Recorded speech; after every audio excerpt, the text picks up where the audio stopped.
And so that's why our wish for you is that you could begin to practice the art of getting general enough. You might call it vague enough. We call it distance enough, or far enough away from, or less practical. We call it standing back far enough from it that the details that trouble you are out of your view, while the advantages that it could offer you are in your view. Because a distant thought that gives you no negative emotion is a powerful thought that is improving your future experience. But a specific practical thought that has you worried and staying up at night is a thought that doesn't have any advantage to you, but you think it does because you're digging into something. Esther bought a big house that sits on a hill in Utah. It's sort of in the ski area. Big house, and it has big things on top of it. It has a couple of turrets, looks like witches' hats, and it has a couple of bell towers. You're getting the picture. And on either end of it has big smokestacks that are artificial. No smoke, just stacks. And the smokestacks on one end of the house, they were never supported properly inside the structure of the house, and so they are blowing in the wind a little bit and causing a little structural damage to the roof a little bit and causing a little leak. And Esther has been thinking about them, but not very much until now. It is a sort of critical thing. So she called some people, and they came and looked at it, and they said, yikes, you need to deal with this fast. And it's a big thing. It's a big renovation, and it's going to call for some engineering. Going to have to punch a hole in the house. They're going to have to bring cranes to the house. They're going to have to bring big cranes to the house. Those smokestacks are really far up.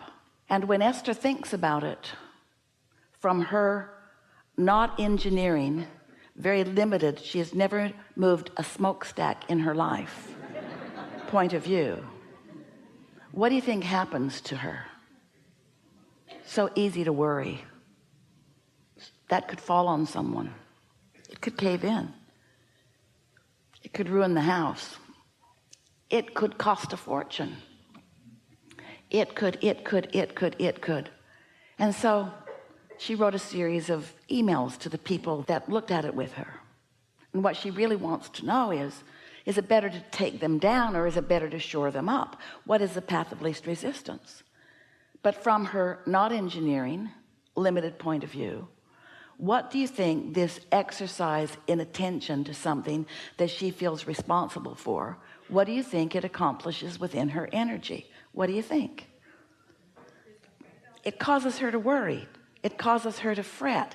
It causes her to think worst case scenario. It causes her to remember the look on their faces. It causes her to see towering smokestacks falling into the neighbor's yard.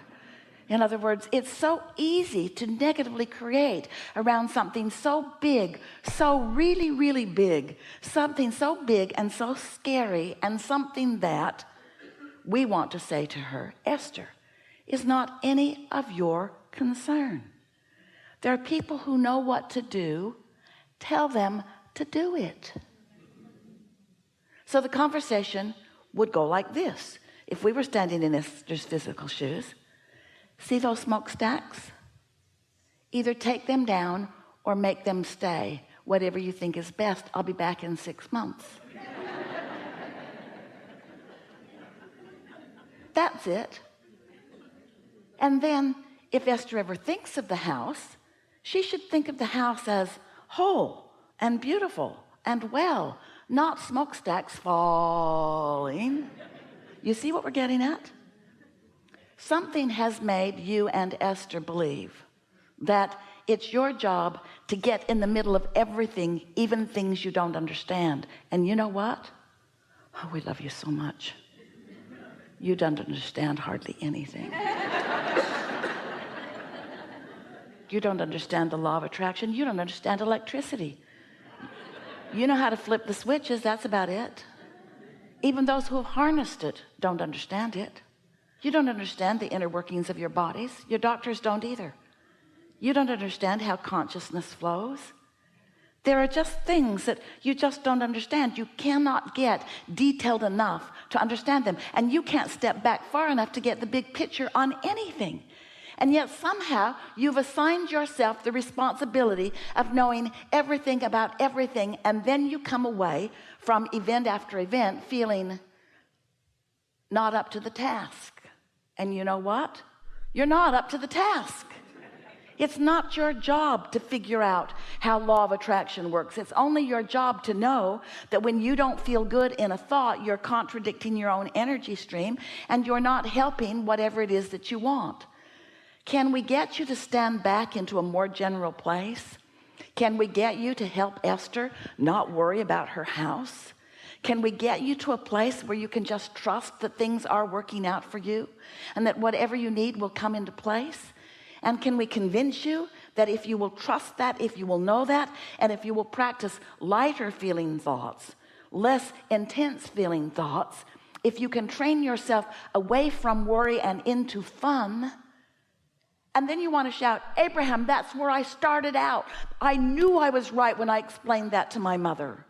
When I said, I don't want to do that. And she said, well, there's plenty of things you don't want to do that you're going to have to do. No.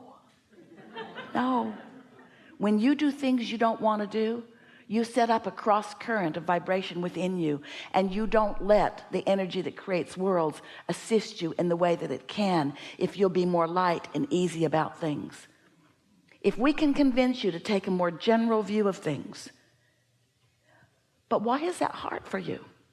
Well, we know some of the reasons. Some of the reasons are because you have wanted to excel, and so you've needed to compare yourself to others, and the others seem really busy, so you think you maybe should too. The others are measuring themselves against each other, and so you think you should too.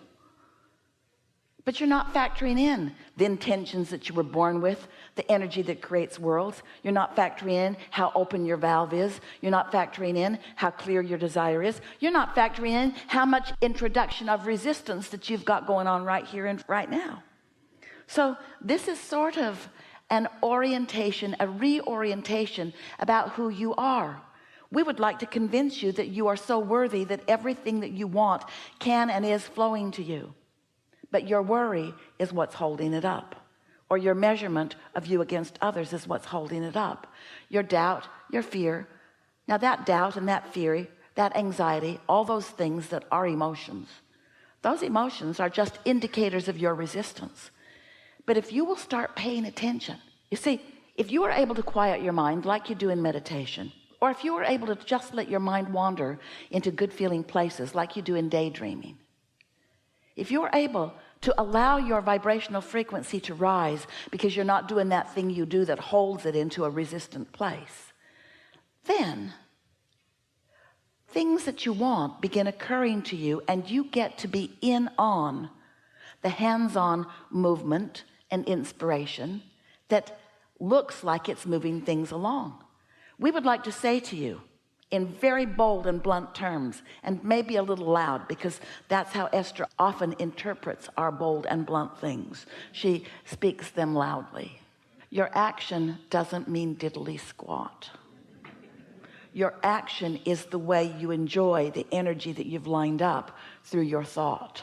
And if we can convince you to do more daydreaming and less working hard at things, if we can show you how to get out ahead of things by letting the energy that creates worlds do all the groundwork, so that you just get to follow the pattern and enjoy watching it come together.